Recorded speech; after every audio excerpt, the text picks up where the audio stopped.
নমস্কার, আমি শ্রী পার্থসারথী বর, কবি ও শিক্ষক।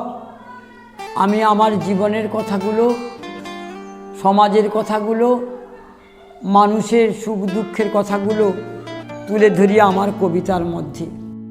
আজ যে কবিতাটি আপনাদের শোনাবো সেই কবিতাটির নাম ছোট্ট মশা। এই কবিতাটি রংমহল কাব্যগ্রন্থ থেকে নেওয়া। ছোট্ট আমি ঘুরে বেড়াই নোংরা আবর্জনায়, অবহেলায় কামড় বসাই রোগের সূচনায়।